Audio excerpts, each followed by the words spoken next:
సమ్మర్కి మనం ఎవరు నీళ్ళు పోయేది కదా చెట్లకి. చెట్లు పండిపోతాయి, ఎండిపోతాయి.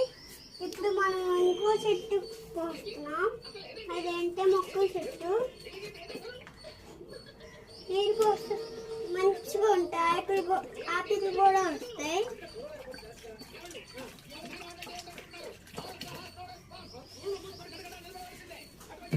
ఇప్పుడు మగ్గుతో పోస్తున్నా. ఇట్లా చల్లు.